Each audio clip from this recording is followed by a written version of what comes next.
two. And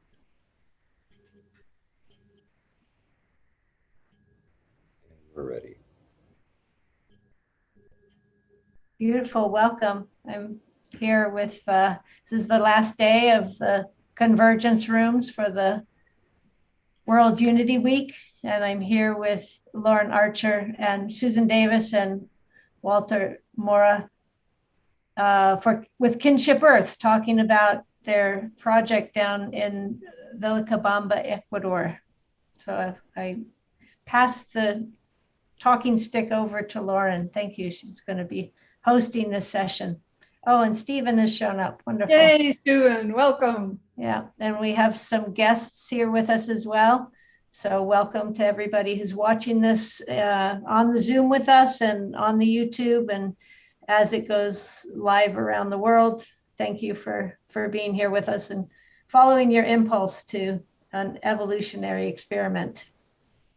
Yes, absolutely. And Elizabeth, I want to thank you so much. And I want to thank the team at D Studios for all the hard work that you have done in creating this amazing space and the heart that I know that you have brought forward with everything. So in that spirit, let's take a moment. And I also definitely want to thank Seeds for holding this greater vision. So let's just take a moment to be in gratitude for all of the wisdom that has come forth so far in the presentations, and the gratitude for what we are about to hear and share. So I invite everyone to tune your attention inward for a moment.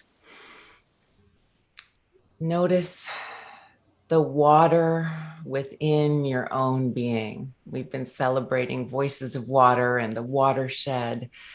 And let's take a moment to think about water and all it represents in our lives. And to breathe in the air, the spirit of air, and the thought energy and the wisdom. And we're going to be focusing on earth today as well, the energy of earth and the watershed and the land and Mother Earth. I'm taking a moment to connect with that spirit of earth. And then illuminating the fire within, because we all carry that spark, that fire of passion and purpose for love and unity and collaboration with one another to create a world that works for all. And so as we bring together the energies of earth, air, fire, water, Mother Earth, Father Sky, the connection within, I invite each one of us here and all of our brothers and sisters and the winged ones and the two-leggeds and the four-leggeds and all living creatures on earth to be in our vision as we speak into what we hope to create and manifest and what we are doing in Vilcabamba, Ecuador. So thank you. Aho, Mitakuye. We are in for an amazing presentation today. We've got some wonderful guests, and I want to just give a brief overview of what we're going to be covering. Excuse me.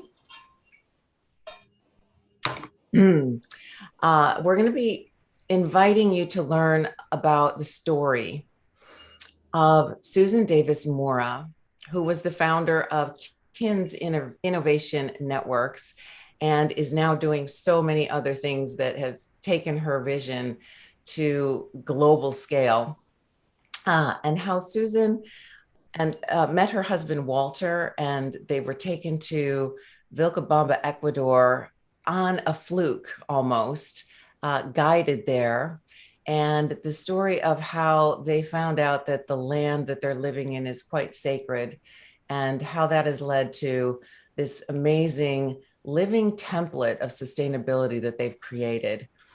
And you're also going to meet and learn about Stephen Gomes, who has worked with Susan and has worked in 102 countries with kings and leaders of countries. And he's worked with the indigenous all over the world. And has just been a champion for Mother Earth, and how these combined forces are creating a legacy organization that we've named Kinship Earth. And Kinship Earth is it's more than I can describe in a few moments. So I'm going to invite everyone to just jot down kinshipearth.org. And when you have time, go take a peek at our website. And we may be showing you some images today. But the overall vision is for us to carry on the legacy, to preserve and deploy the legacy of what Susan and Walter and Stephen have created, and the wisdom that they and their networks of amazing human beings and leaders have developed, and to share that with the next generation of global advocates and Earth advocates, to really make a positive difference and just show how it's done. So they are doing it, we are doing it, and we are going to be sharing much of that wisdom with you today.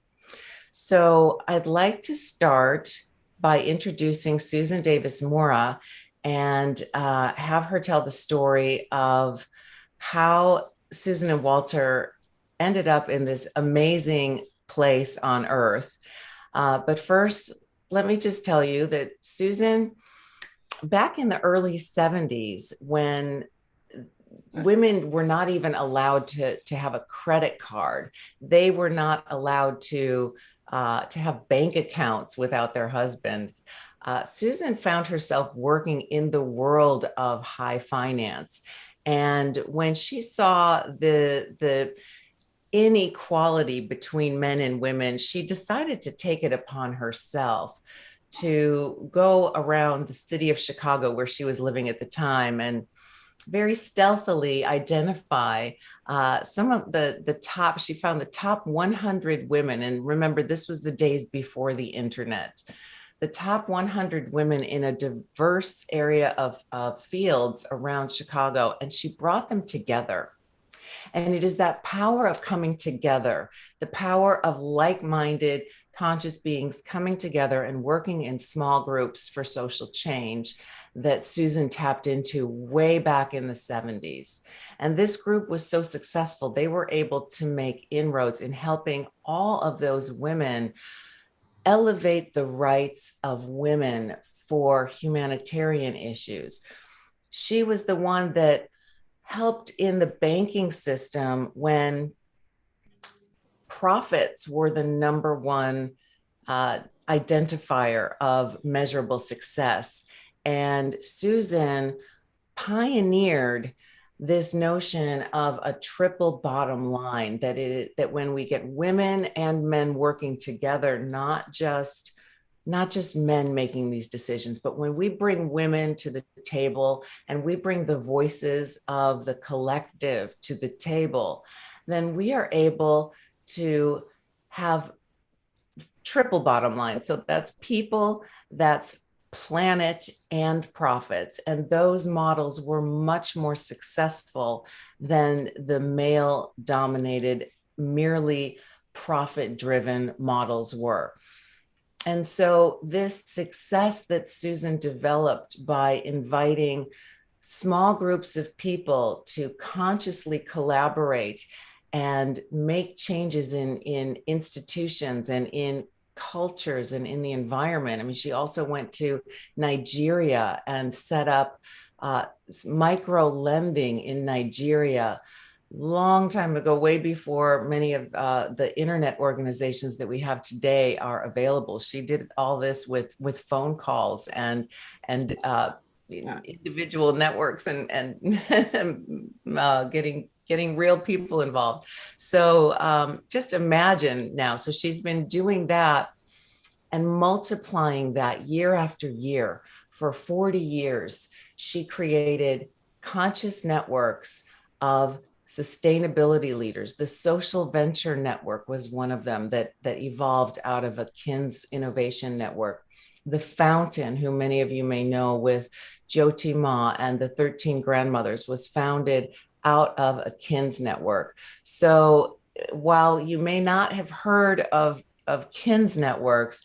They have been working behind the scenes, spreading like beautiful wildflowers in the movement for more than 40 years. And now we are reaching a crescendo. And with Kinship Earth, what we are doing is reigniting and connecting many of those KINS networks to work together on initiatives like this, to build synergistic networks between organizations like Seeds and the World and the Watershed Wisdom Council, and many of the organizations that you have heard here through World Unity Week. So without further ado, I would like to spotlight and turn the spotlight over to our matriarch of sustainability, the godmother of social investing, Susan Davis Mora. Susan, welcome. I'd love to hear about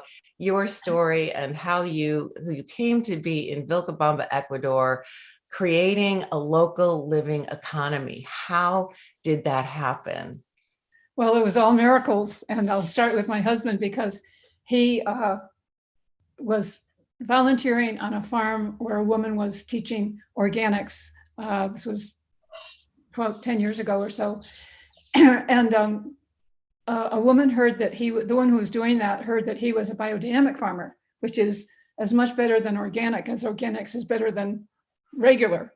So she asked him, please come and help her students. That it was so important what he was teaching. So he came, and before long, he was very successful.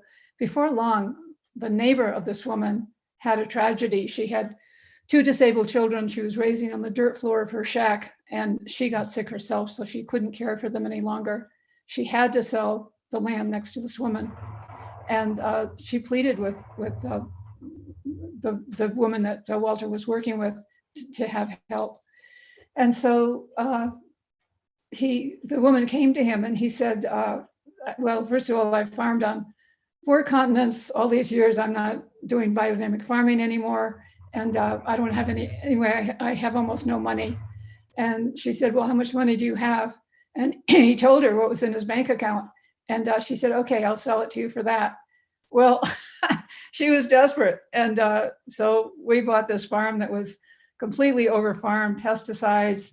It was so overgrown because the whole family was very older. You couldn't even walk around the farm. So here we were with this farm, and wow, how did it go from there? It was all magical. I had been in a key group with that Joe T had started for Indigenous. Half of them were about 20 of the top Indigenous leaders in the world, and the other half were people like me that had been very involved and helpful in Indigenous causes. And at that point, we were choosing where we would have a meeting for the once a year meeting that we did in person. And this was about 40 people. And the next thing I knew, oh boy, all these miracles happened where we were told that the land we were on was extremely sacred, and that therefore the meeting should be at that land. Now, there were 3 leaders of the Kogi tribe in the fountain, and they're unique in the world. It's the only tribe that was never conquered by the invaders. And so they had been able to practice their transitions that were their processes that were happening for centuries. So they were the only tribe in the world that wasn't devastated that way. And they were able to still follow the guidelines from spirit. So the Kogi were told in their divinations that the land we were on was extremely sacred and had been devastated and had to be restored. And so they told us on this phone call, we were choosing where to hold the meeting, that they had to come 3 times to our land and do ceremony with crystals and other such things so that it could be restored. So that was it. We said, okay, come. And they did come 3 times before the meeting even happened. And they restored the land. And they became so excited about the progress we were making and the Indigenous group that we were in, that they asked us to build an exact replica of the spirit house that was in their place, so that they could be in touch with us, literally, figuratively, emotionally, spiritually. And we did. We sent one of our indigenous partners, we have 3, we sent them up to look at the spirit house, get the information they needed. We built the spirit house. The Kogi came back to have the opening ceremony and said, okay, let's light the fire. And we went through that, and it was very powerful. And then they said, now, of course, you understand that this fire is never allowed to go out. The fire is never allowed to go out. Hello. For 3 years now, night and day, we've been there. The fire hasn't gone out. And every morning at daybreak, we have ceremony to thank the sun for giving life to earth every morning. And it's changed our whole farm. Everything is sacred. We have more people coming to us out of the blue. We have all kinds of offerings that are very powerful, globally impact things. And Walter has been, because he's a biodynamic farmer, he's farmed biodynamically on 4 continents successfully. And now he's taking a major role with biodynamics globally. So, gosh, where do I go from here? There's so much to talk about. Where should I switch to next? Well, we're going to come back to you for sure for more. What I'd love to just take a moment. You were telling us that the Kogi came down, and I'd love to hear just a little bit about why the Kogi are so special, because maybe not everybody knows who the Kogi tribe are. Well, they were a tribe that kept going higher and higher into the mountains when the Spaniards came to conquer all of Ecuador, which they successfully did, except and also the country just above us. So they were able to protect their all of their traditions. So when a child was born in the Kogi tribe, the elders would go and visit, and they could tell with their divination skills if that child was supposed to become one of the leaders of the Kogi or not. If he was, they took the mother and the child into a cave for 20 to 30 years and taught them all the traditions of the divination skills of the Kogi. So it's the only place on earth that's preserved that from all history. So it's incredibly powerful. And with us, they've guided us in the most powerful ways so that we're in the position that we are now, which Walter can talk about more. But it's purely a miracle, purely a miracle. It just sounds so amazing that, there's the serendipity between you getting to Ecuador and then this woman needing to sell the land, and then the land being overgrown, and then all of a sudden you getting notified by these Kogi elders that this was indeed sacred land and you had the opportunity to renew it. So yes, thank you so much. We're going to come back around to you for some more about how you're using the KINS method down there to spread seeds. But I want to have a little bit of a background on the land itself, because that's what people wanted to hear about today. And that's this living model of sustainability. So it starts with the land. It starts with the story of how you two got there. Now, what I'd love to do is introduce Walter, your husband, who you met 20 years ago, and you've been down in Ecuador now 15 years. Walter is a biodynamic farmer, and maybe we can get a spotlight on Walter here. Walter's a biodynamic farmer, and not everybody knows what biodynamic farming is. It takes organics to the next level by working specifically with the wisdom of many of the indigenous teachings. Is that correct, Walter? Yes, it's out of the work of Rudolf Steiner, who was a spiritual seer, and he could go into the Akashic record and really see what the earth needed. And so yeah, for some people, people that I know that I grew up with, they would be like, huh, what? The Akashic records? What is all this? So if you were explaining this to a 12-year-old,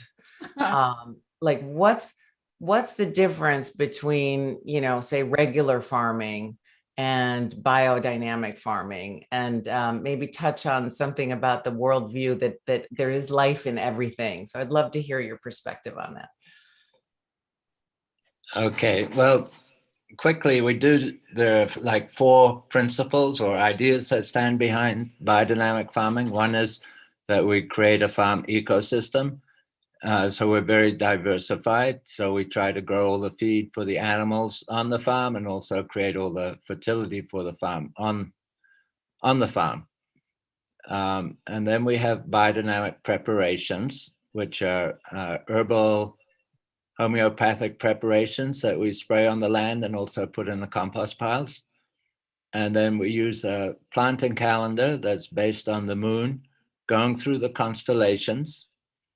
That's, I won't go into that now, it would take a long time. Mm-hmm. And we also try to honor the unseen beings, the nature spirits, the devas, the elemental beings.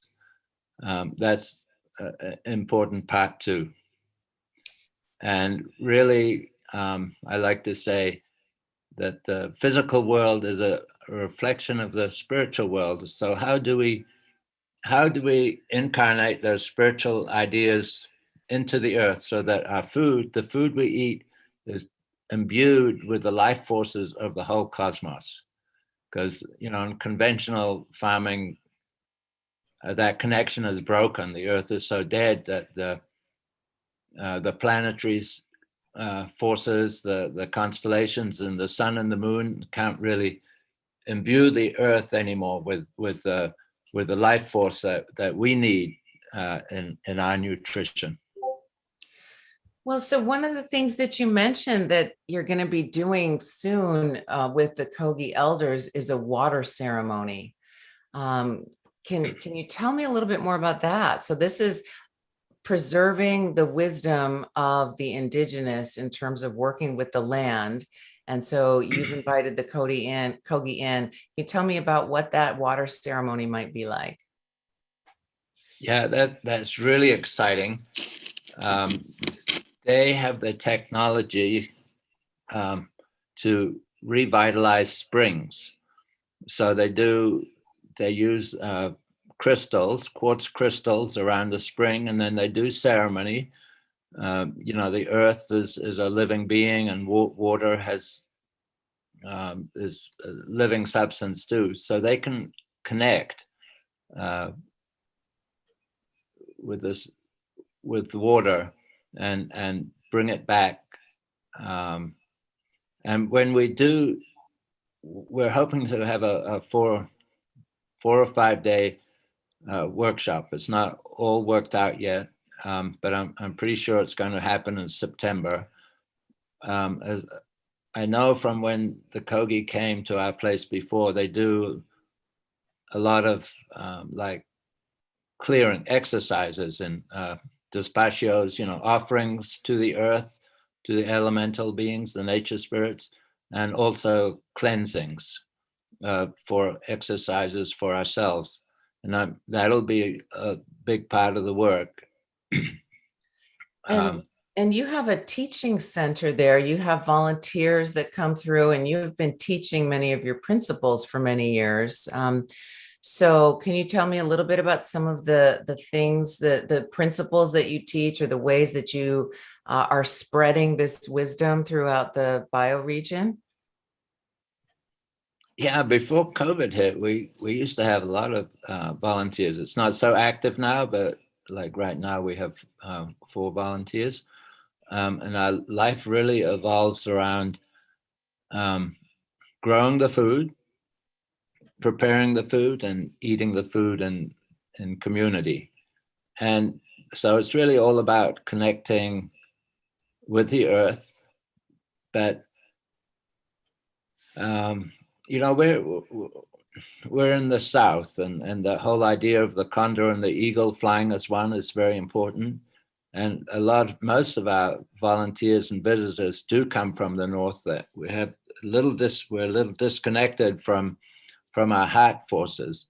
And Finca Sagrada, being a sacred site, really helps people be grounded into the earth, and a lot of young people.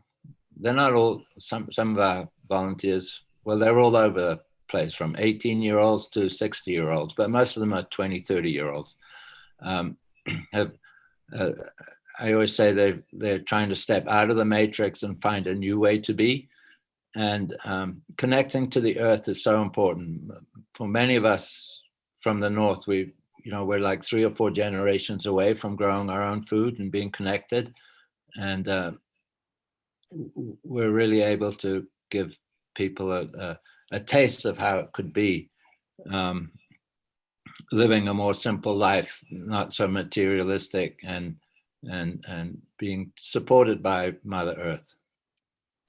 Yes, one thing you mentioned was that the Kogi had told you in their foreseeing that things were going to be bumpy for a few years, and you just mentioned the condor and the eagle flying as one. That is a prophecy that we have separated for many years. The United States kind of representing the eagle, or the Western kind of way, and then the indigenous representing the condor. And there's been a prophecy that the time is coming, and for the condor and the eagle to fly as one. So it's beautiful what you are leading down there. Can you, before we bring Stephen on, we're going to invite Stephen on to share about the training programs that we're bringing to Vilcabamba to collaborate on Global Transformation Corps, Seeds, Kinship Earth, the Watershed Wisdom Council. I'd like to invite you to tell us a little bit more about the greater area. So we've got what's happening in Vilcabamba and what you guys are doing on the farm, and that has become a model, right? A living template. And now we're taking that into the greater bioregion, and you're working with local organizations and the university, and Nancy, who couldn't be with us today. So I'd like you to share a little bit about what's happening in the Upper Catamayo River watershed, and how you're expanding these teachings and these working principles out there. Yes, well, I'm not going to talk too much about seeds right now, but we did get that's this token seeds. We did receive 700 seeds actually we've had 3 or 4 grants, and I'll talk about the grant that we got for the Upper Catamayo River watershed. And we have a little over 600,000 seeds to try to regenerate the environment here, the watershed, and also to try to make this area sovereign in many ways, including food, of course.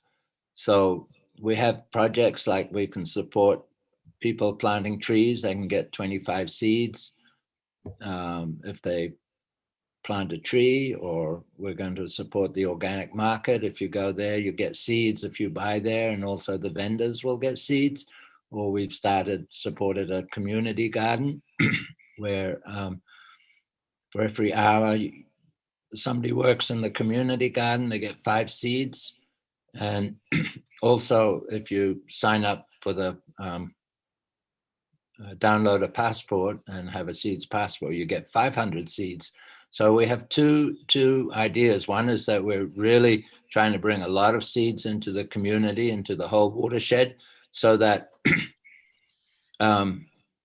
we can have a local currency, which really encourages people to buy locally. So you would have a carpenter build the furniture here in Vilcabamba rather than going to another city like Loja and buying made furniture. So we can really strengthen the economy in our watershed area, and also encourage the organic, regenerative type of agriculture, and saving the watershed, because we are in a UNESCO back in the 60s declared this a heritage site, and we're part of a big 3 national parks. So the importance of this area has already been recognized by world organizations like UNESCO many years ago. Yes, and one of the things I was surprised to learn was that that region and Vilcabamba, I believe specifically, was one of the first areas to give nature rights, legal rights. Right. It is amazing. Can you tell us a little about that? Yeah, when President Correa was in office about, I think this was like 12 or 15 years ago, they wrote a new constitution for the country. And part of the constitution gave nature rights. It was the first country that did that. And so that's been on the books for a long time. And then a woman here actually used that in a court case because a mining company was really causing problems in a river. And so she won that case. She was the first person that was able to protect nature through the constitutional laws that were created. Yeah. Yes, that's so wonderful. And Nancy Hilgert, who we were hoping to be with us today, unfortunately, she is under the weather. So let's send our blessings to her. But she was sharing us some maps, sharing some maps with us about the importance of that region, because the Upper Catamayo River, it flows all the way down into Peru. And with the various ecosystems it touches way up in the elevations and the cloud cover, and then all the different regions it touches, it's such a vital force in that area. And so we are using seeds to help to nurture some of these ground, boots on the ground projects. Do you know of some of the specifics so far? I mean, this is still rolling out, but can you tell me about some of what's happening? For example, working with Jaime at the university, or what else is happening in rolling out the seeds in that region? Yeah, it's a slow process, because right now we're putting down the groundwork and getting people signed up, and seeds are only worth 8 cents, and within the next 1 to 2 years it should be worth $1. So that's when they'll actually really be used for trading. But we are working with the University of Loja, Jaime Santin, designing, like, behind our farm, there's a watershed. I think I explained that, about a 3 or 4 day hike up into the mountains. So we're slowly designing a way that we can protect the watershed in a good way that also helps people, revitalizes the economy, as well as securing the environment up there. So I'm talking right now with somebody who's putting together a reforestation plan. So another thing is, it is a slow process to some extent. And I know that, the on the ground work to get things, to teach people and to get them on the, the education and get them their app and help them onboard takes time. And I know you and Susan are doing some small groups, like some KINS groups, to teach people and to begin building trust, because that trust is important. Can we bring Susan back for a minute just to talk a little bit about that, the what you're doing in small groups to educate people and building that trust, and the KINS method for doing that? And then I want to bring Stephen on to talk about how we're going to more formalize some of that into programs in the area. Is that okay? Yeah. Sounds great. All right. It's so exciting, because I spent 50 years now creating these KINS innovation networks that are based on love and trust. In fact, the main principle of KINS is that our strategy is generosity, And that line is used in the middle of finance, of tough finance for 50 years when things were hard to change. And it's proved that the strategy of generosity works dramatically better for everybody than the strategy of competition. So when I first heard about seeds, which wasn't that long ago, after 40 years of success with KINS, the problem still was no one had ever heard of KINS because it was too far out to be using a principle like the strategy of generosity. And yet it was proven virtually every KINS network succeeded. And these are doing things like make solar happen for the world, or start the social investment industry, or turn towns green, or micro enterprise in Nigeria, whatever. The KINS have all worked because they're based on the strategy of generosity. So now what the opportunity is that's incredible is that I have this 50 years of proof of the success of KINS. It's free. It's in a free book, The Trojan Horse of Love. It's on our network. It's on our website free. And so everybody can be using it. But we've only been able to do these unique networks. They'd have 50 members or 300 members or even 10 members, but they would succeed, but they're not heard of. So when I met Seeds, I went into joy that is still thriving, because Seeds is the perfect delivery system for the essence of KINS. So what I've been doing here is first starting in Vilcabamba with small groups, and then we'll take it outside Vilcabamba, but first we want to prove it here. And we have these meetings sometimes twice a month, sometimes once a month, depends on the group. And it's half men and half women. It's always half men and half women, because that's the deal nowadays. That's what's going to work. That's what is working. And what we do is we help each other manifest our life destiny paths. So first I had to figure out, why am I here? To me, it was to transform finance, and I've done it.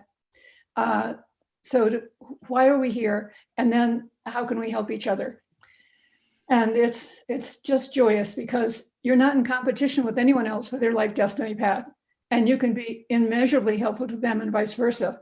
So the giving and the receiving are just inspired and inspiring. And the way I'm integrating that with Seeds is step by step. First, I'm bringing people into the revitalizing energy field of KINS, and then as they realize they really can help each other with their life destiny path, because no one's in competition with anyone else's life destiny path. And they start getting the early results of that, like, oh my God, why didn't I know this earlier? So that kind of stage is what we're developing now in Vilcabamba successfully. But the way we want to spread it is, let's see, there are going to be a lot of ways that our members of the existing KINS networks are going to be able to visualize and implement and test how to spread the Seeds method. At the same time, the Seeds method is proving that the value of every seed is dramatically increasing. And so the combination of this strategy of generosity with this miracle of the seeds, the seed itself, it's going to have huge change. I've been in this change business for 55 years, and this is the piece that's going to change it all, because Seeds is everything it needs to be, except it needs to be more softer, it has to be more integrated in the women's world that's about collaboration, and the men's world that's about competition. And we're doing that now all across the world, and it's increasing because it's what's working best. And we're going to model it here with very measurable results.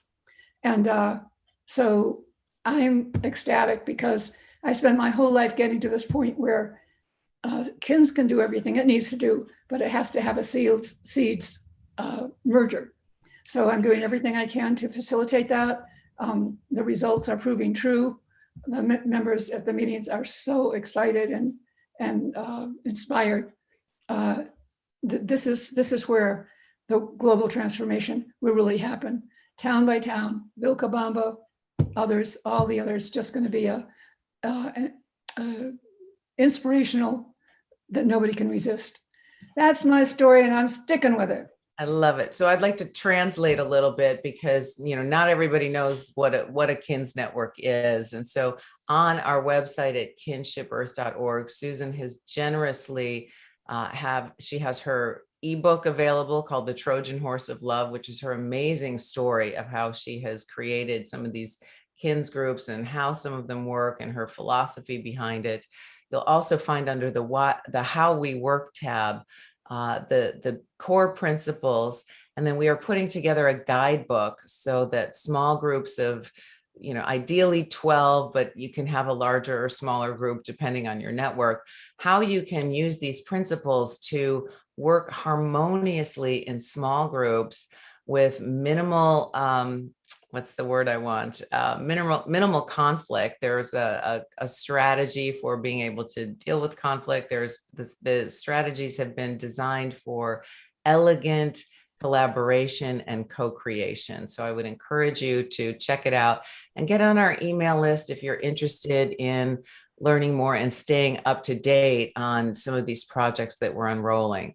So what we've overviewed so far for you is these two amazing beings, Susan and Walter, who on their own have so much wisdom, and then they've combined it in this sacred land in Vilcabamba, have been on the ground delivering seeds, creating these systems to spread not only seeds, but to spread this notion of generosity and co-creation and working in harmony with the earth. And then along comes Stephen Gomes. He actually came along a little while ago. He's worked with Susan for over 25 years. And one of the things that Stephen is adept at, he's just gifted at, is really being able to see how different people and different organizations can work together. And so he helps create and build these strategic alliances where we can do so little, but together we can do so much. And he has been helping develop this overall vision for Kinship Earth, where we're going to be bringing in training programs now. So yes, we get seeds going on the ground, but then what do people on the ground do with them? How can they be successful? And so that's where Stephen is coming in. So I'd like to welcome Stephen Gomes and have you tell us a little bit about the Global Transformation Corps and the plans that we are building for this September rollout of these training programs for young entrepreneurs to be able to take seeds to the next level. Thank you very much, Lauren. Beautiful to be here today. I'd like to begin the answer to that question with a little bit of background. Susan and I met in 1988, and she was pitching with a group of women some wonderful projects. And the men there, who were the basic earlier founders of the Social Venture Network, were ignoring her. And I was listening to her, and I thought, wow, it's the first time I ever heard anyone talk about our strategy is generosity. And I'm going, I have got to listen to this woman. And I walked up to some of the other men that were there and who were just ignoring these women. And I said, what's wrong with you guys? This is fantastic. And then one of them was Artemis Joukowsky. We still are very much working together all these years later. And what I want to say is I was attracted immediately to Susan's Key Innovators Network strategy. And it has some enormously advanced principles that no one else I'd never heard. One of the things that I discovered about her approach was that she spent months identifying the high conscious people in any given network. And to this very day, those same people that she identified, I'm finding them popping up in leadership positions all over the world. And now we've decided to try to reassemble some of these people in new and more productive ways with modern technology. So anyway, that led me to try to find her.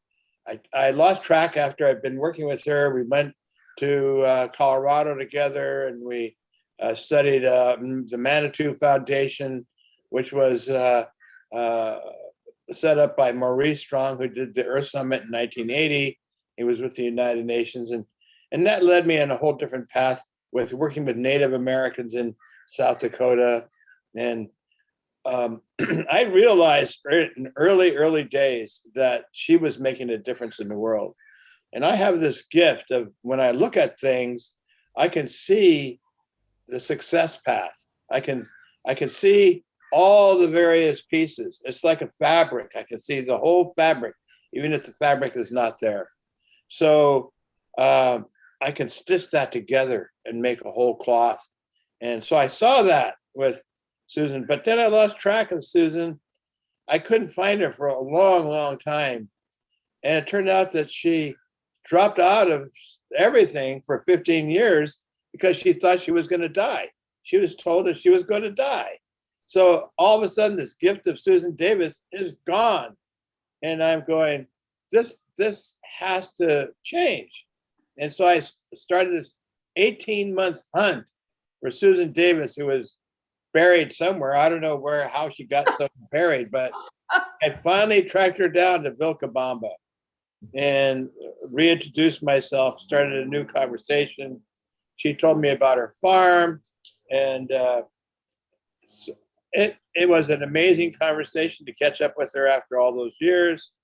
Long story short, I had this vision of how we could work together. She had her vision together about, creating 2 more KINS networks, the last 2 KINS networks. In the meantime, all this was going along in my head. At the same time, I was the co-founder of the Global Transformation Corps with Legacy International. Legacy has a 40-year track record of bringing high-level, sustainable, social impact-driven leadership and entrepreneurship programs to young leaders around the world. And they've had a total backing of $45 million so far, and they are sponsored by places like the US State Department, and they have perfected this capability. So I wanted to bring that to Vilcabamba. But of course, there's always a question of financing. At the same time, I was introduced to seeds about 18 months ago, and I turned around and introduced seeds to Susan and Walter because I thought maybe this is a source of funding that could help. Well, it turned out that it is. And I'm not going to go into that whole thing, but let me just say that seeds is a quantum leap in human imagination. It's the best I've seen anywhere in the world in terms of making a difference on the planet now that we need to become a more regenerative species on the planet where we are net positive to living on this beautiful Mother Earth.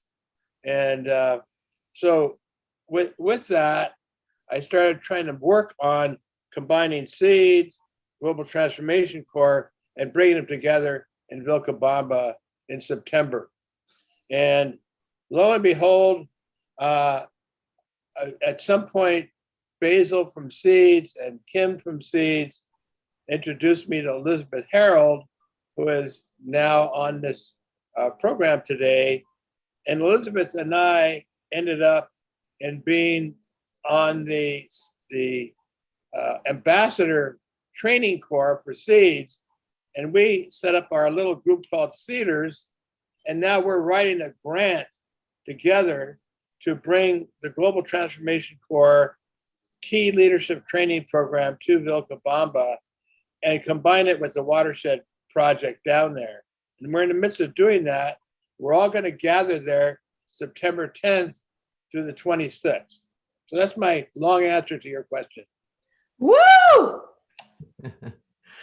I love it. Yes. And can you share a little bit, Stephen, about your highest vision of what is emerging through this collaboration? Because this is, I'm thinking of people who are hearing this. Okay, so there's Susan, who created these KINS networks, and then there's Susan and Walter, who have this sacred land in Vilcabamba, it's a pivotal place because they're part of this Upper Catamayo River watershed program, which goes all the way down into Peru. So it's an international, there's a huge impact there. And then bringing in the Global Transformation Corps, and then collaborating with Elizabeth and the World Watershed Council. Like we have the potential for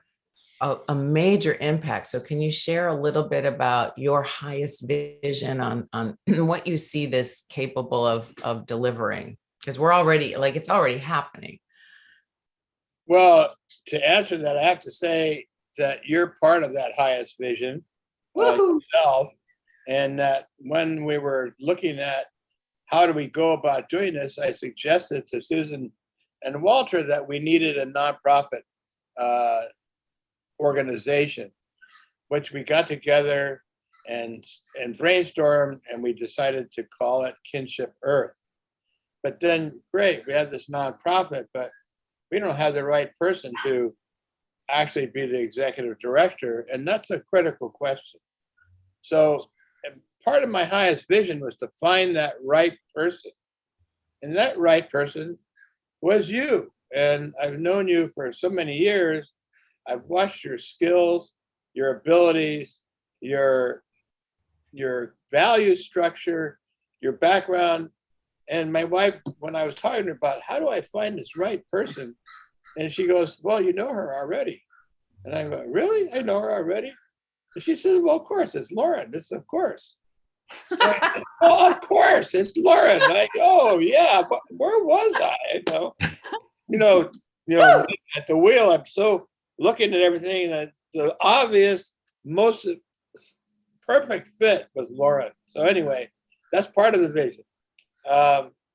And now bringing this huge global seeds network, which is growing rapidly at more than 1,000 new members per month, that I see that there's that this is going to be successful. First of all, it's drawing in the highest best in humanity toward itself, and it's the same kind of people that Susan was always searching for, the high conscious people that are aware of our connection to Mother Earth, that this is the time Earth and the people on the Earth must rise up and wrench the total humanity into a new way of being in harmony with the Earth, or we won't be here.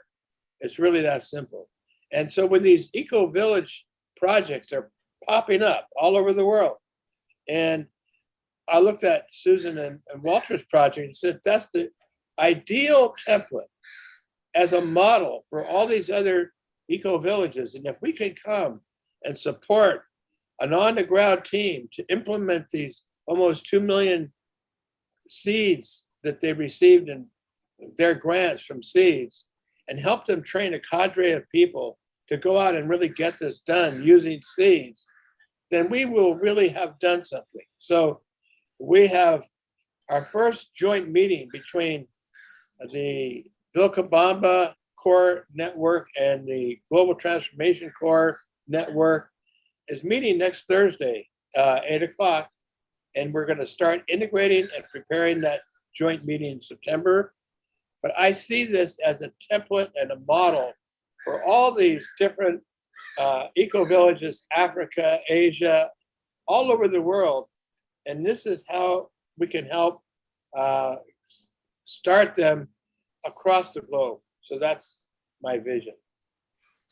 Wonderful. And yeah, one of the things that we're going to be creating is a centralized platform where we can share the knowledge base, and we can have opportunities to cross collaborate and have conferences and be able to feature some of the people who are involved and start to collect that data so that it can be shared. Because the way I see it, it's like, okay, we've got this protected wisdom from generations of conscious beings that have been really dedicating their entire lives to knowing how to work harmoniously with the land, bringing in these different technologies. And so to whatever extent we can share that and then bring that into a more formalized teaching program, which is what Global Transformation Corps is doing, right? You're going to be teaching entrepreneurs. So it's one thing to like spread seeds through the community, but then once they're there, the community needs to know, okay, how can I maximize this? How can I take this out to the next level? And so the Global Transformation Corps program is going to be doing just that. It's going to be working with values, values-based decision-making, how to really create an entrepreneurial venture that doesn't wipe out the soul of the human being, but actually amplifies the soul and the life energy in the region. So that's very exciting. Yeah. Actually, So can I just make a point based on what you just said? Please. Because I was telling you about some of the operating principles of KINS that are crucial, and they've been the same for 30 years because they work so well. The one that's most important that nobody could really grasp because they couldn't believe it, because I took on high finance as my challenge to make it good for all Earth. And nobody believed in that. That was craziness. And so one of the operating principles for KINS from the beginning was the first one. Our strategy is generosity.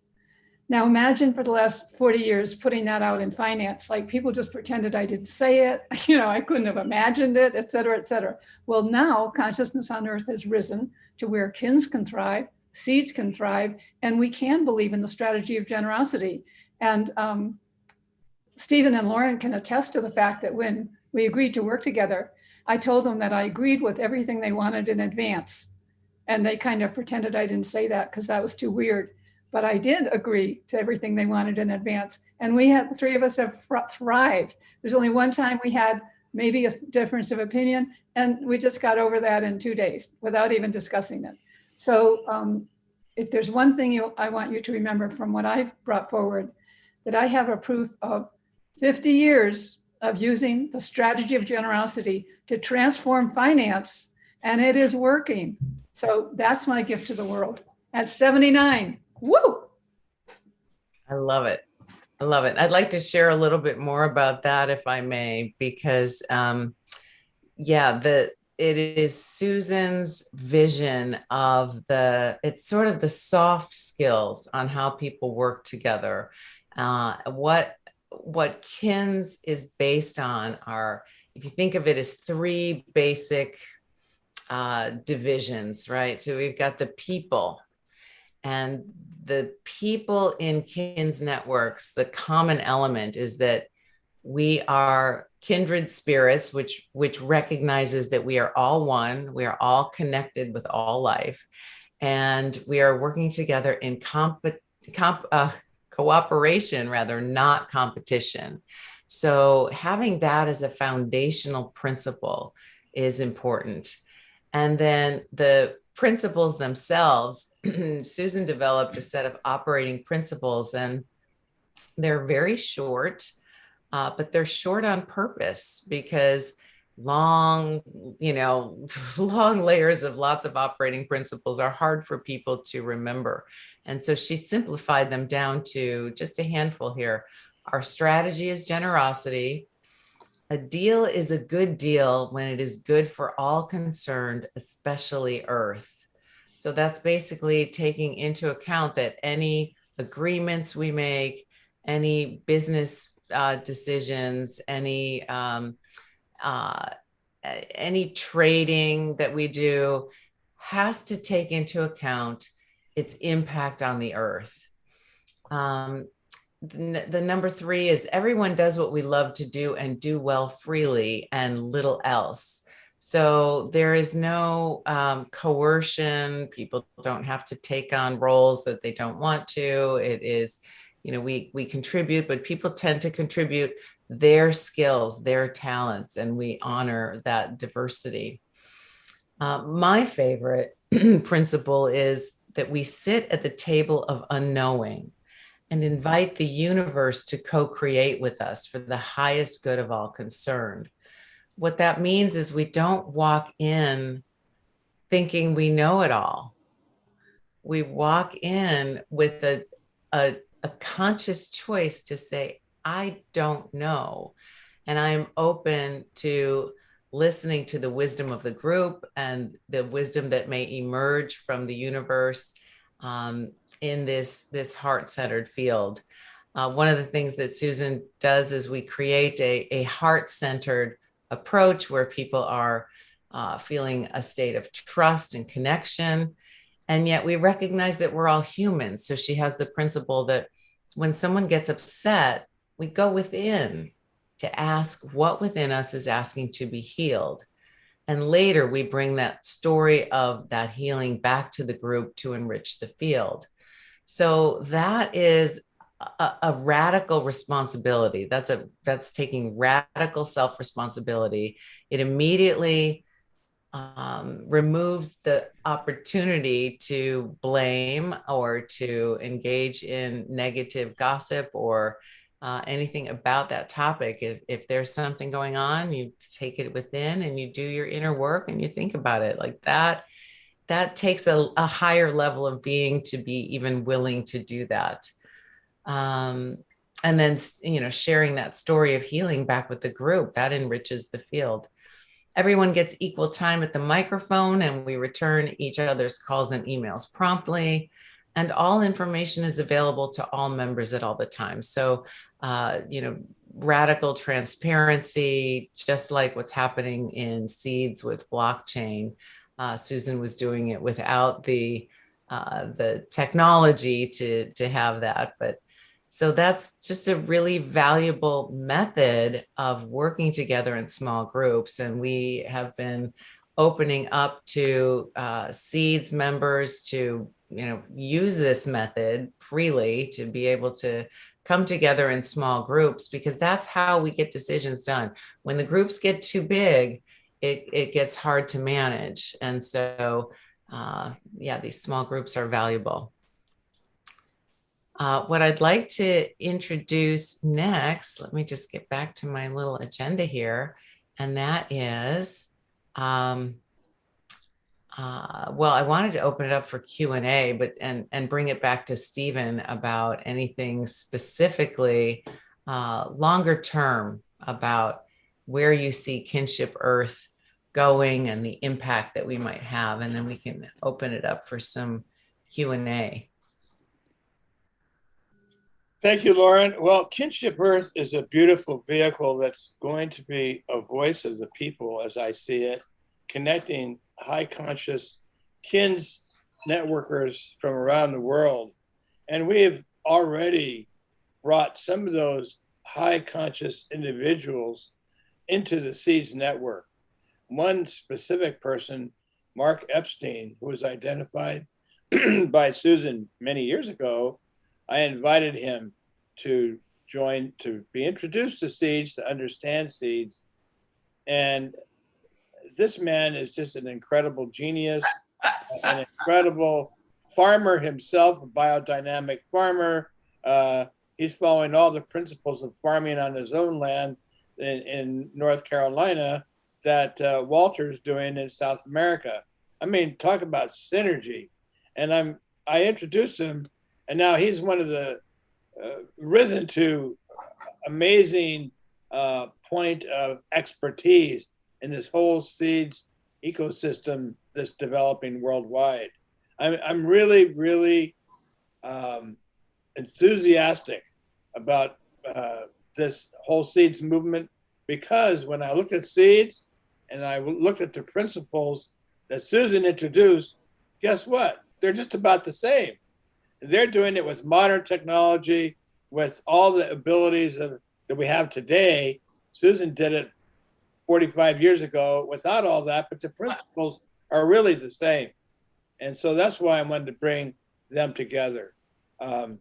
I see that what can happen in the future is that Kinship Earth, with the access to all of Susan's original high conscious KINS group leaders around the world, we can start stitching that together and bring seeds and that group of people together and continue this march forward for humanity to undo the damage it has done with the unsustainable systems that we brought through our ignorance and lack of knowledge about how nature is really connected. And we can start looking at nature as our guide. So yeah, Kinship Earth is going to be a big part of that communication integration in the future. And you at its helm are going to be, with your background in communication and your value system, you're ideally placed to take the helm and guide the ship forward, Kinship Earth. Thank you. My God, thank you. The three of us. I'm sorry, the four of us. Yes, and we play well with others, which I think is is really fun. The consciousness to be able to stay open to what wants to emerge. I think all of us are, our hearts are open to say, hey, we are holding space. We see these possibilities, and then we are also opening up to what could emerge from that, which is beautiful. So, oh yes, Walter, please. Okay, just a little thing, because Susan and I make a good team because she can talk about world finance and everything, and I'm more connected to the earth. So last Monday for the solstice, we did a ceremony up by the Spirit House inside, and with the volunteers, we built a beautiful little chicana on the ground with the fruits and vegetables and flowers. And I also put a little bowl of honey there because we have bees. And we did a little ceremony. And at the end of the ceremony, I experienced the elemental beings, nature spirits. And they were so happy to the ceremony really is, thanking nature and all the unseen beings. And they were taking the spirit of the honey and enjoying the flowers, and that it, of course they can see them out in nature, but when it's done in ceremony, it raises it to a higher level. So, we as humans, we can learn to start to learn with nature on a much deeper level. Agreed. I was in my 20s when I first started learning about indigenous ceremony, and it was so different for me because I grew up conservative Christian Lutheran Midwest, and there was always something missing for me. And when I had the privilege to study with some Native Americans and some Celtic Europeans, it just spoke to something so deep in me that I feel like it's a human right, it's a human calling to sit in circle with other beings and to focus on the sacred and to ask those questions about the meaning in life, and to have that time that it actually does change the energy in a particular environment. So I think it's so beautiful that you guys are doing that on a regular basis every day with the eternal flame, right? Keeping that alive. And that notion that it is feeding the life energy, that it is infusing the land with a consciousness, with a special aliveness that invites more of that life energy. I think that's really beautiful. And I think it's wonderful that we're teaching that to next generations, that the Kogi is willing to come in and share their wisdom, and it's not limited. It's not, like I'm sure there's certain rules you have to follow, but they're opening it up for Westerners and for other people to be able to take this, which I think is vital in this tipping point where we are in the world. So not sure if we have any questions in the audience for what's happening, but I'd like to open it up if anyone would like to ask a question for Susan or Walter or Stephen. And if not, we've got some special kind of closing activities and closing comments. But any questions?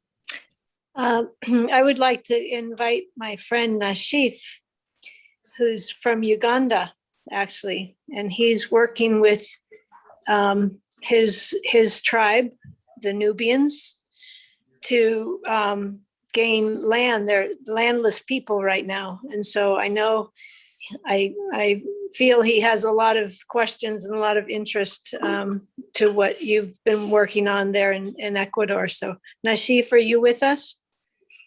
Is he still with us? I see that your picture's still here. Okay, his internet is, he may not have good internet. Well, he's still on mute. He is still on mute. Yeah, There you're on. There he is. There he is. Yes, good morning on the other side, and this way is the evening. I'm so much glad to meet you once again because of recent previous months we used to be here on Zoom with likes of Jermaine, Elizabeth, and the other people when we could talk about the issue of watershed. I'm so much glad to meet some of you. Some of you are new on my face, and some of you, I think you don't know me. You are just seeing a new person from Africa, Uganda in particular. Well, with the issue of watershed, I think that's just it's a mere love and a mere contemptancy and some passion, because with the issue of water, we just have to take care of it, and it flows because it's a source of everything, because even the food we are talking about is being grown by water, and all the everything we take, because even in our blood, at least the biggest percentage it's water, and the other color just complete it in our body. And so of recent, when we were talking in to do to because when we were talking about the issue of about different types of water, the surface water, and the atmospheric waters. So to use the underground water and the atmospheric water, we have to plant trees, because most of our waters are being lost when we cut trees. Because for underground water, we have to plant trees which has long root to bring the water from underground to surface. And for the atmospheric one, again, we have to plant trees because they have to absorb the atmospheric waters to get them collected in one point, and water keeps flowing, and we see how we can protect it from our wells. In most part of the world, more so in Africa and in my region, we are mostly facing the scarcity of water. Why? Because like in my region is where oil drilling is going to take place. And the pipeline issue, the agreement, they have already signed the agreement with the nearby country where oil is going to be transported for purification, that is Tanzania. So we have the issue of clearing the bush, clearing the swamps where our waters are being saved, because we normally have one point of water where it collects and starting flowing. Just Can I stop you for a minute? Can I okay, go ahead. do you have a question for what they're doing in in Ecuador and how it relates to what you're doing in Africa with your tribe? Do you have any questions for them? Okay. The main question which I could have, how can we do it? How can we help each other? Because here, like now, I am here representing my tribe. And my tribe, where we are in Uganda, we were like refugees. I'm a Nubian. So our origin from Nuba Mountains, that in Horn of Africa, near Ethiopia. So our grandparents came here like refugees. And here, we are here in Uganda as refugees because we were brought as the soldiers. And now most of us were born here. And all the old people are now ceasing off. So me, I'm in my age of 27, and I have my colleague, and we have old people around. So we have to fight for them to keep them alive by growing food. So what we normally look at, how can we help each other, despite of the color and the distance and different ideas and experience we are going through, because it's all God's plan for us to meet. Because as me, it was God's plan for me to be in Uganda when I'm a Nubian, to learn English when I can speak my language and other people can hear and speak their language. So what strategies can we lay to help each other to move on? That's an excellent question. Thank you. Well, one of the things that we are developing and we hope to have very soon on the website is a guidebook for how to work together in small groups using Susan's method. And it sounds so simple, and yet the effects are so profound that it is really worth diving into, because change happens when small groups of people work together for a single goal, and each person knows other people. And so they come together maybe once a month, maybe every couple of weeks, and they share a particular goal or mission. So if yours is in your region is about helping to make a difference in the water, for example, you would follow Susan's principles to find which people in your community could be most of service. And it's coming together, realizing that we're not competing about anything, that this is all about collaboration. And so she has some methods and ways to work together. And then you're free to really do as you are guided creatively with this method. I'd like to, go ahead, Susan. Yeah, I'll just give the principles again. They're so simple and they're the answer. So maybe you can write them down or something. Our strategy is generosity. A deal is a good deal when it's good for all concerned, especially Earth. Everyone does what we love to do and does it at no charge. We sit at the table of unknowing and invite spirit to co-create with us for the highest good of all. We all take equal time at the mic, and all information is available to every member all the time. And those simple principles have served one miracle after another for 50 years. So they're so simple, they're free, they work. And I encourage you to just take them home to your people.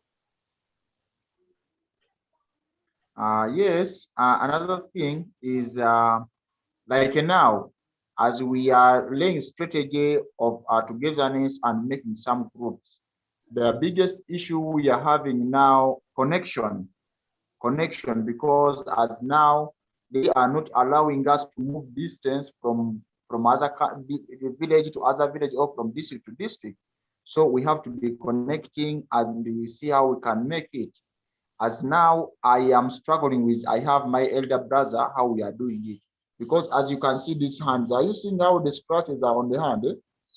Yeah. Those are patches which are being made by hoe, because now we have to grow food for other people to eat, because there is no work except digging. This is my elder brother.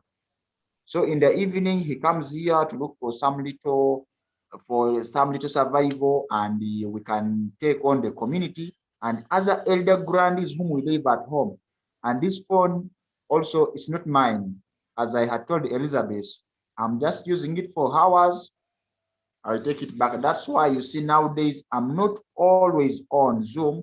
Whenever the meeting goes on, I come in and on and off, on and off. So through the strategy you are laying, what strategy can we put on connection such that we could keep in touch? Because we can keep in touch through ideas and experience. As now we have where you can grow food, we have where you can grow food. It's a distance. It's about 14 kilometers where we sleep. So we have to go daily. With foot we go, with foot we come back around 28 kilometers a day. So you find it went somehow hard for some movement. This is a problem all over the world, and should be considered within seeds, is because I think a lot of the benefit of seeds is to people where economics is not easily, economics, standard finance is not easily available to them. And just the ability to connect online is, and I don't know what the answer is, but I think it is. It was brought up to me last night in another session that seeds is a lot of these systems are being based on the internet.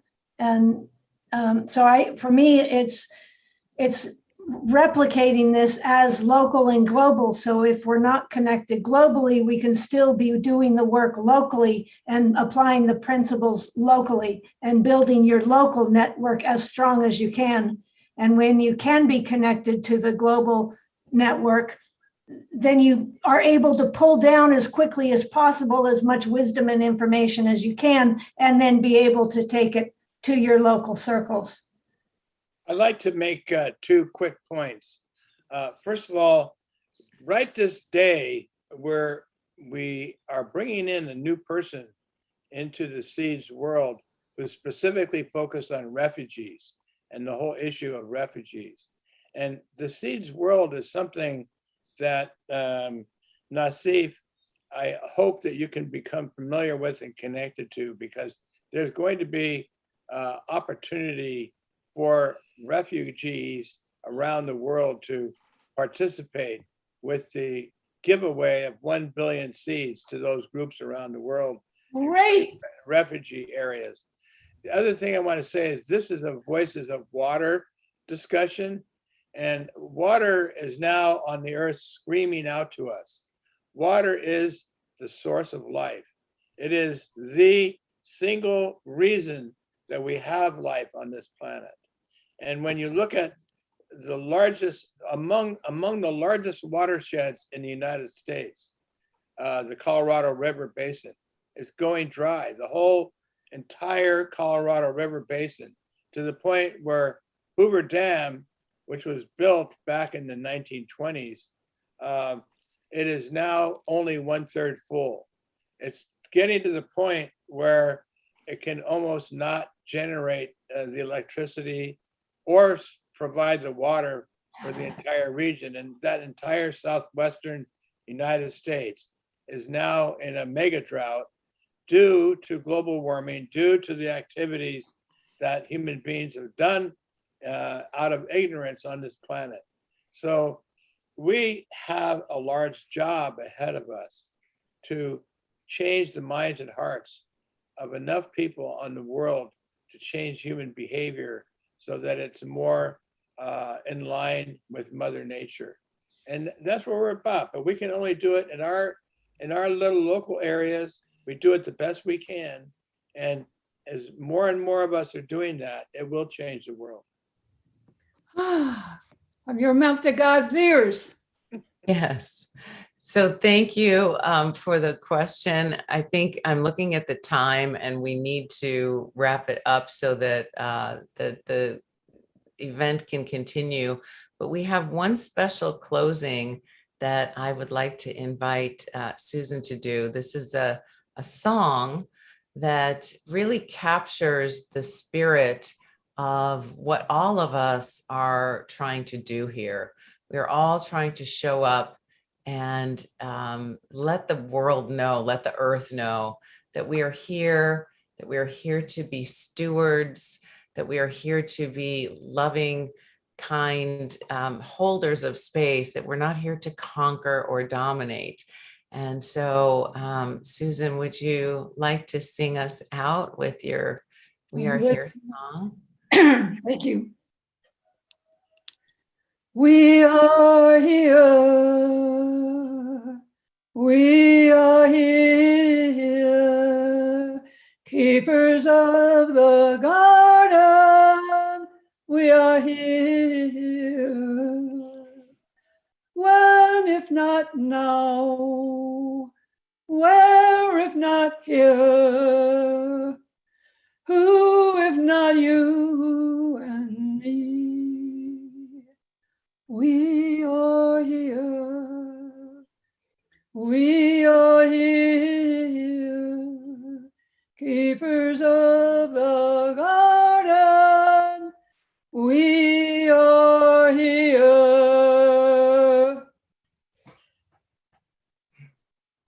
Oh, that was so beautiful. Beautiful. So beautiful. Thank you. Aho. Oh, Yeah, so we do have a few minutes before the next session comes on. So we don't have to rush right out, but I have another guest here, and I'm going to pull him forward if he's here. Jeff, are you with us? Or if not, I'd love to hear what people felt moved them the most of what we said. I'll speak to that. So the Watershed Wisdom Council is sort of the my gift to the world and my purpose.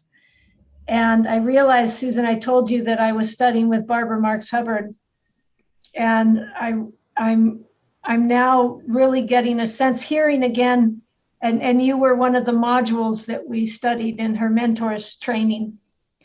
And I'm realizing that there's a definite blueprint of KINS in the Watershed Wisdom Council. So to have it come back around full circle has really moved me. And like, you take a journey around a circle, right? You don't always see where you started from, but I just want to acknowledge you in that, and that there's a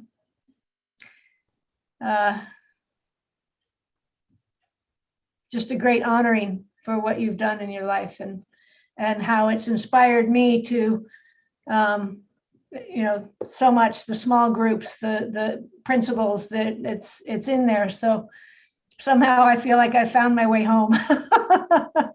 Praise the Lord. Woo! Indeed. Yeah. I would like to say just a bit more about one other powerful woman in my life anyway, starting with my mother, of course, but who just turned 100. But I worked. Oh, praise the Lord. I just worked closely for many, many years with Virginia Satir. And Virginia is actually the inventor of the term family therapy. And she used, when I was on her board for 20 years, she used this thing called temperature reading to conduct all meetings.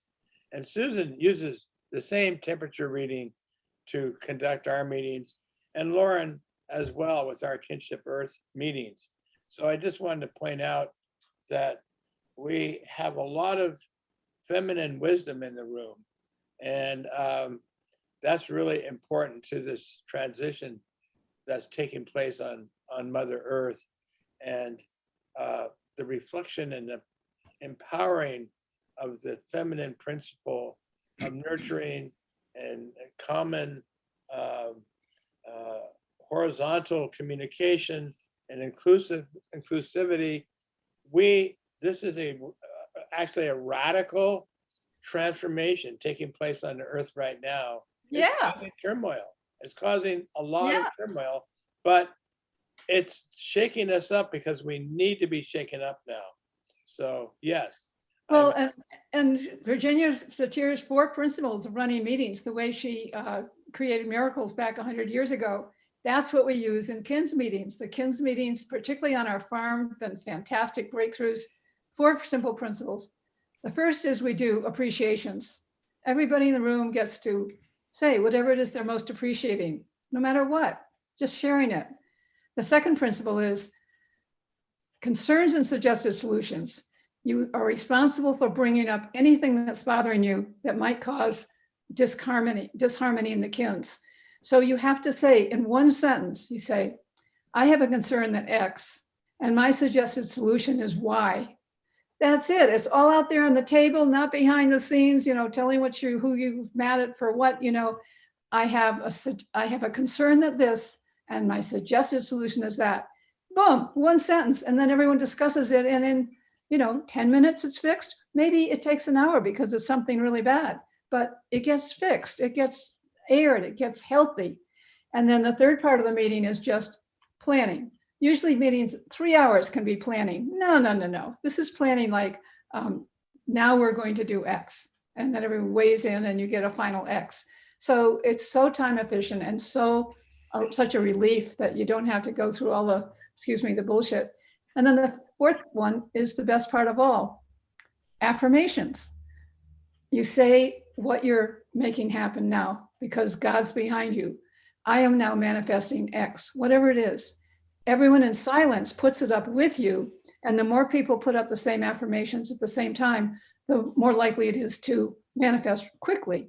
Those 4 elements, they're free. Everyone can do them on earth. Every meeting should be those 4 things. It's just brilliant.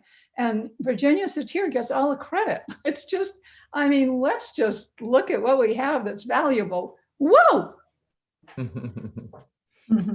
Now you can see that the enthusiasm in Susan Davis is so contagious that when you're there in her presence, you can't help but be lifted up. All ships are lifted up when you're around Susan because you can't help it. Her enthusiasm just is completely encompassing when you're there. So any of you that have the opportunity to join us there in Vilcabamba, September 10th to the 27th, please contact me, contact Lauren, contact Susan, contact Walter. We'll all help you get there. Yes, and we do have a couple of other opportunities here. One is we're trying to buy the neighboring land, so we're looking for people who would be excited to be on a sacred site and help develop what we're doing here. And it would be wonderful if we had some volunteer who was really a little more tech savvy than we are. They could be living on the land with, we have a lot of volunteers come through and help Susan and I with some of the stuff and get our social media going and all that kind of stuff. So we're really open to talking to anybody who's interested. I do have one question. I don't know who has the answer, but how do we get a copy of the recording of this presentation today? Easily done. Okay, and we know where to find you. Well, I'd like to close with invitations too, because we have so much coming up over the next few months. So if you go to kinshipearth.org, you'll find a Get Involved button towards the bottom of the page. So please give us your name and your email list. And when we have announcements, you'll hear about it. Susan's ebook is a free gift. It is a delightful, amazing story filled with surprises and wonder. And if you've ever felt that you need to know how to find your own life destiny path, Susan has great wisdom in there about how to do that. Sign up to get information about our soon to be released guidebook, which will give you step-by-step details on how to start your own KINS group. And that's about it. I just want to send appreciation and gratitude to everyone involved with this project and all of those who have attended. And when we started, we took a moment to recognize and call in the directions, the water, the earth, the fire, the air, the center, Mother Earth, Father Sky. I want to acknowledge once again the presence of the living beings that are in us, through us, and all around us, and send gratitude and blessings to all whose lives are touched by either watching this broadcast or by following up with us in one way or another. So thank you, Elizabeth and Basil and Kimberly, for holding this space. Thank you, Susan and Walter and Stephen, for sharing your wisdom.